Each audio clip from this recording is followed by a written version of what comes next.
Assalamualaikum warahmatullahi wabarakatuh. Pada kuliah kita bagian pertama kali ini, materinya adalah pengantar pendidikan lingkungan hidup. Jadi ini adalah pertemuan pertama, sehingga pada pertemuan pertama sebaiknya kita akan membahas dulu bagaimana pengantar dari pendidikan lingkungan hidup atau PLH. Jadi seperti yang kita ketahui bersama bahwa apa itu lingkungan hidup. Jadi sebelum kita membahas secara detail tentang pendidikan lingkungan hidup, yang pertama kita harus pahami dan harus ketahui dulu adalah apa itu lingkungan hidup. Jadi seperti kita ketahui bersama bahwa untuk mendefinisikan lingkungan hidup, kita harus berdasar pada definisi yang sudah ada. Definisi yang sudah ada itu terbagi atas garis besarnya ada dua. Yang pertama itu diungkapkan oleh para ahli, kemudian yang diungkapkan oleh aturan-aturan, dan juga diungkapkan oleh organisasi. Aturan dan organisasi itu hampir sama. Jadi di sini ada dua sumber dalam menentukan definisi dari lingkungan hidup.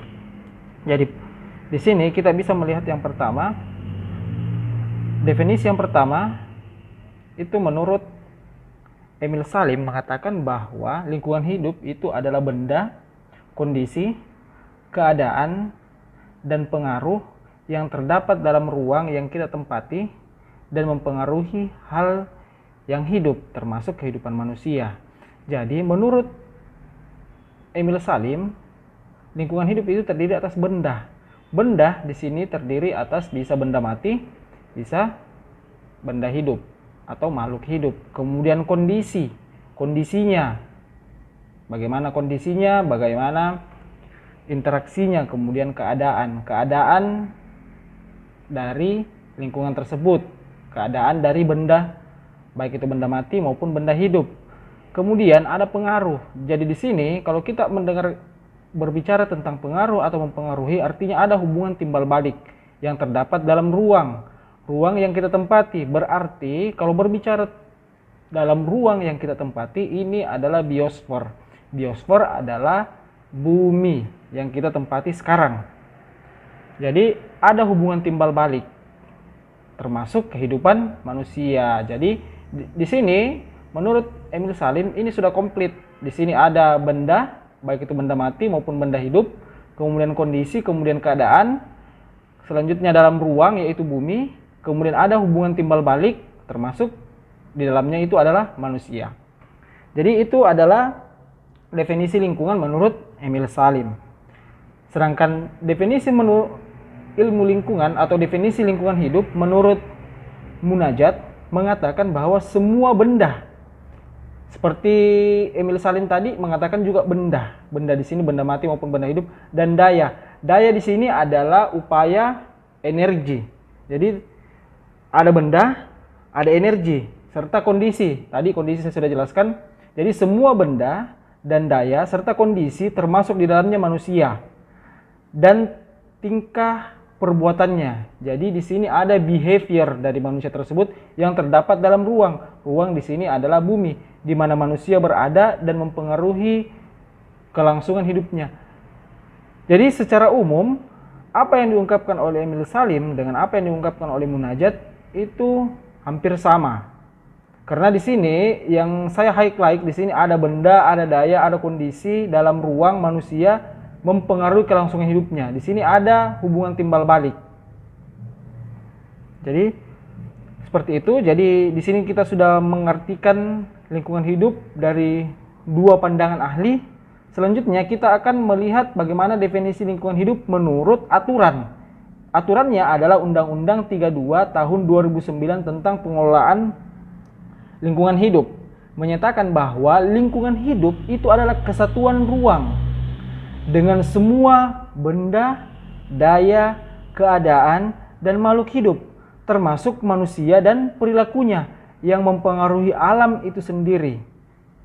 kelangsungan perkehidupan, kesejahteraan manusia, serta makhluk hidup lainnya. Jadi, kalau kita melihat pengertian lingkungan hidup menurut aturan Undang-Undang 32 tahun 2009, di sini ada kesatuan ruang. Kesatuan ruang yang dimaksud di sini adalah segala sesuatu yang ada di bumi, baik itu yang ada di lapisan paling bawah, yaitu lapisan troposfer, kemudian yang ada di dalam tanah, kemudian yang ada di daratan, yang ada di lautan. Itu yang disebut dengan kesatuan ruang, dengan semua benda. Tadi saya sudah jelaskan benda mati maupun benda hidup, daya, keadaan, kemudian makhluk hidup.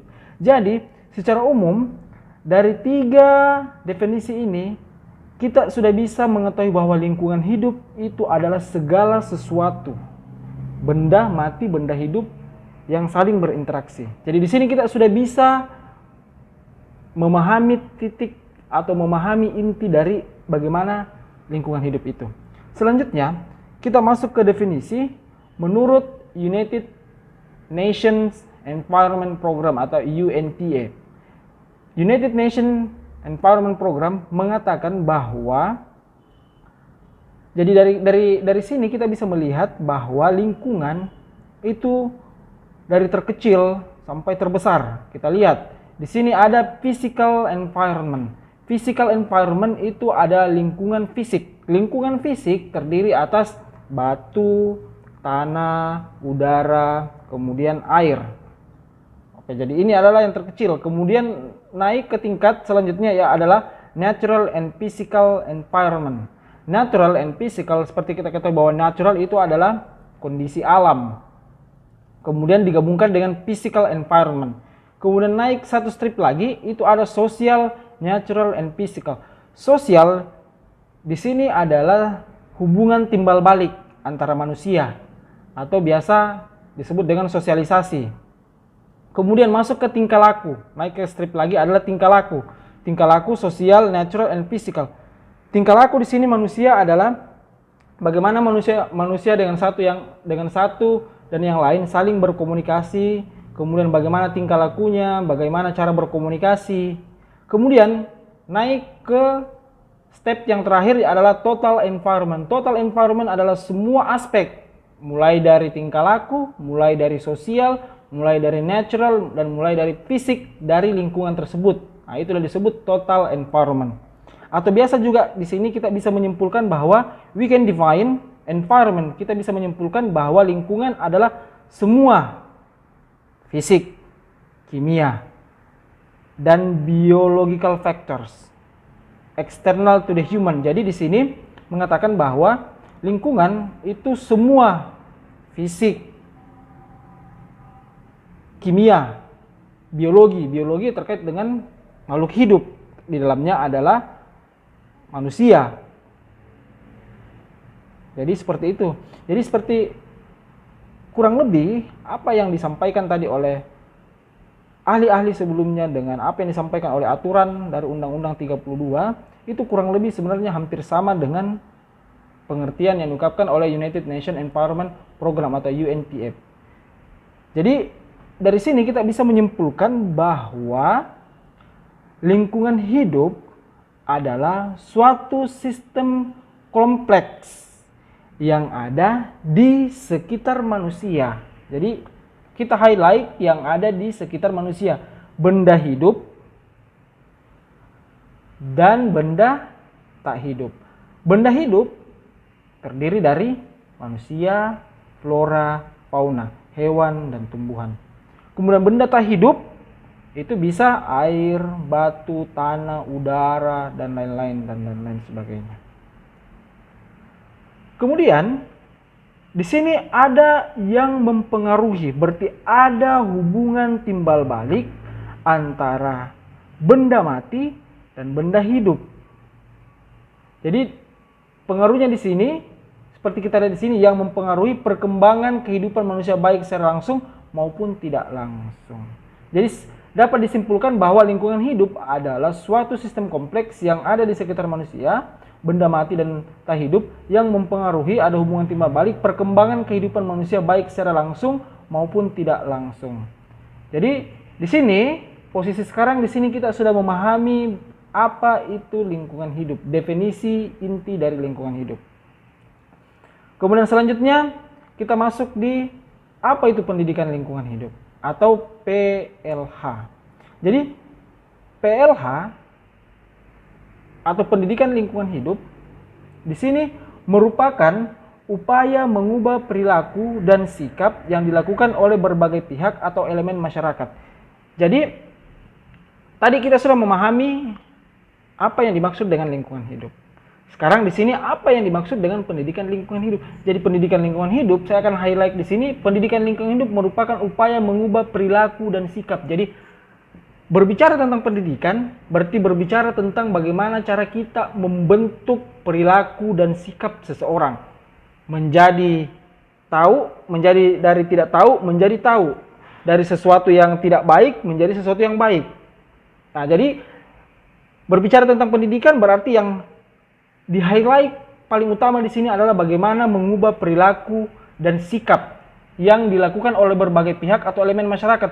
Berbagai pihak atau elemen masyarakat di sini, berbagai pihak bisa pemerintah, bisa swasta, kemudian masyarakat yang bertujuan, jadi ada tujuannya. Tujuannya adalah meningkatkan pengetahuan atau knowledge. Kemudian meningkatkan juga keterampilan atau skill dan kesadaran. Jadi 3 unsur pokok ini yang memegang peranan penting nantinya dalam pendidikan lingkungan hidup. Yang pertama adalah pengetahuan, bagaimana kita mengetahui, bagaimana kita memahami tentang lingkungan hidup. Kemudian keterampilan kita, bagaimana keterampilan kita dalam mengelola lingkungan hidup, apa-apa saja alat-alat yang kita gunakan sehingga pencemaran itu bisa diturunkan. Kemudian hasil dari lingkungan hidup itu kita bisa tingkatkan. Kemudian kesadaran. Yang penting di sini adalah kesadaran. Bagaimana kita sadar bahwa lingkungan hidup itu kita harus jaga. Kemudian di sini saya lanjutkan. Untuk meningkatkan pengetahuan, keterampilan dan kesadaran masyarakat tentang nilai-nilai dari lingkungan. Nilai-nilai dari lingkungan dan isu permasalahan lingkungan yang pada akhirnya dapat menggerakkan masyarakat untuk berperan aktif dalam upaya pelestarian dan keselamatan lingkungan untuk kepentingan generasi sekarang dan yang akan datang. Jadi ini sudah sangat kompleks sekali ya kalau kita berbicara tentang pendidikan lingkungan hidup. Jadi pendidikan lingkungan hidup mempelajari permasalahan lingkungan, khususnya masalah dan pengelolaan pencemaran, kerusakan lingkungan, serta sumber daya dan konservasi. Jadi gambaran yang bisa kita dapatkan dari pendidikan lingkungan hidup itu adalah bagaimana caranya kita merubah perilaku dan sikap masyarakat secara umum untuk meningkatkan pengetahuan dan keterampilan serta kesadaran dari masyarakat dalam melihat isu atau permasalahan lingkungan yang ada, kemudian mengambil tindakan or take action dalam merespon masalah-masalah lingkungan. Jadi itu adalah tujuan utama dari pendidikan lingkungan hidup. Makanya selalu kita diajarkan adalah bagaimana cara membuang sampah pada tempatnya, kemudian peduli dengan lingkungan. Sebenarnya itu adalah implementasi dari pendidikan lingkungan hidup. Karena berbicara tentang lingkungan hidup ini adalah berbicara tentang manusia dalam posisinya sebagai pengatur dari lingkungan hidup. Jadi lingkungan hidup sangat ditentukan oleh bagaimana manusia itu berperilaku. Kemudian selanjutnya sejarah dari pendidikan lingkungan hidup. Jadi di Indonesia, di sini kita juga akan berbicara tentang bagaimana timeline dari pendidikan lingkungan hidup yang ada di Indonesia. Jadi di sini pertama-tama itu ada di tahun 1975, jadi di mana pendidikan lingkungan hidup di Indonesia telah dilaksanakan itu sejak tahun 1975, di mana di sini dimulai oleh IKIP Jakarta dengan membuat GBPP ya, bidang pengetahuan lingkungan hidup untuk pendidikan dasar yang kemudian diajarkan di IKIP Jakarta. Kemudian selanjutnya pada 1982 dibentuknya Kementerian Kependudukan dan Lingkungan Hidup. Kemudian di sini di 1996 pembinaan dan pengembangan pendidikan dan lingkungan hidup ini dilakukan secara masif. Kemudian selanjutnya itu 2005 pelaksanaan pendidikan lingkungan hidup di jenjang pendidikan dasar dan pendidikan menengah. Di sini sudah ada integrasi dari bagaimana pelaksanaan pendidikan lingkungan hidup itu dilakukan di jenjang pendidikan dasar dan pendidikan menengah, dan sampai hari ini sudah dilaksanakan juga di jenjang pendidikan tinggi, yaitu di universitas. Oleh karena itu pendidikan lingkungan itu menjadi mata kuliah umum di tingkat universitas. Kemudian tujuan dari pendidikan lingkungan hidup. Jadi tujuan dari pendidikan lingkungan hidup di sini ada 5. Yang pertama adalah bidang pengetahuan. Jadi di sini bagaimana caranya? Dengan adanya pendidikan lingkungan hidup kita bisa meningkatkan pengetahuan atau knowledge dari masyarakat, yaitu membantu individu. Individu di sini bisa saya, bisa kalian. Kemudian kelompok dan masyarakat. Kelompok di sini bisa organisasi. Kemudian masyarakat secara umum untuk mendapatkan berbagai pengalaman dan mendapatkan pengetahuan tentang apa yang diperlukan untuk menciptakan dan menjaga lingkungan yang berkelanjutan. Jadi di sini harus ditingkatkan pengetahuan. Oleh karena itu kita menginginkan bersama-sama bahwa pendidikan lingkungan hidup betul-betul harus diajarkan dari pendidikan dasar. Karena kenapa? Kita ingin meningkatkan pengetahuan sehingga masyarakat ada pengetahuan atau ada dasar ilmu bagaimana lingkungan itu dijaga, bagaimana menciptakan lingkungan yang baik. Kemudian selanjutnya adalah kesadaran.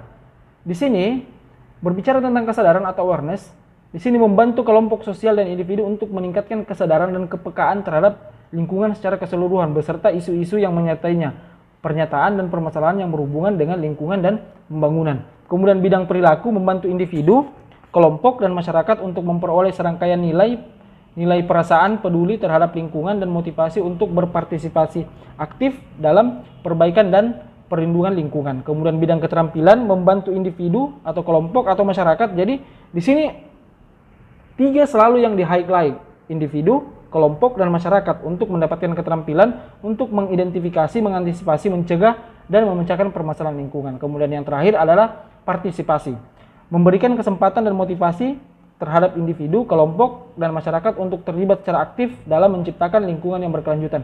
Jadi, kalau semua bidang ini telah tertanam dan telah teraplikasikan oleh individu, kelompok, dan masyarakat, kita akan sangat optimis bahwa tidak ada lagi kerusakan lingkungan yang terjadi, di mana ketika kerusakan lingkungan terjadi berefek pada bencana alam yang berakibat pada kerugian manusia, baik itu rugi material, kemudian rugi jiwa atau nyawa. Jadi secara umum tujuan dari pendidikan lingkungan hidup adalah 5 dari ini. Pengetahuan, bagaimana cara meningkatkan pemahaman, kemudian kesadaran, perilaku, keterampilan, dan partisipasi.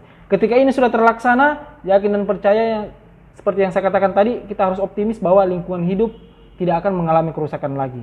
Karena individu, kelompok, dan masyarakat sudah dibekali dengan hal-hal yang mereka ketahui atau nilai-nilai dalam lingkungan. Oke, jadi untuk selanjutnya di sini ada penugasan. Jadi pada penugasan di sini saya akan memberikan tugas, yaitu ceritakan pengalaman pribadi baik positif maupun negatif tentang apa yang telah dikerjakan terkait dengan perilaku peduli lingkungan. Jadi saya sedikit jelaskan esensi dari tugas ini adalah adik-adik silahkan ceritakan pengalaman pribadi, baik yang positif maupun negatif, tentang apa yang telah dikerjakan terkait dengan perilaku peduli lingkungan. Contohnya, adik-adik pernah ikut penanaman 1000 pohon. Nah, kemudian apa yang adik-adik kerjakan di situ? Kemudian bagaimana perilaku adik-adik terhadap lingkungan setelah mengikuti penanaman 1000 pohon? Apa hal-hal positif yang adik-adik dapatkan? Maupun hal-hal negatif bisa diungkapkan. Jadi nanti tugasnya ini dibuat dalam bentuk paragraf, kemudian nanti dikumpulkan. Oke, cukup sekian untuk perkuliahan kali ini, semoga bermanfaat selalu. Wabillahi taufiq wal hidayah. Wassalamualaikum warahmatullahi wabarakatuh.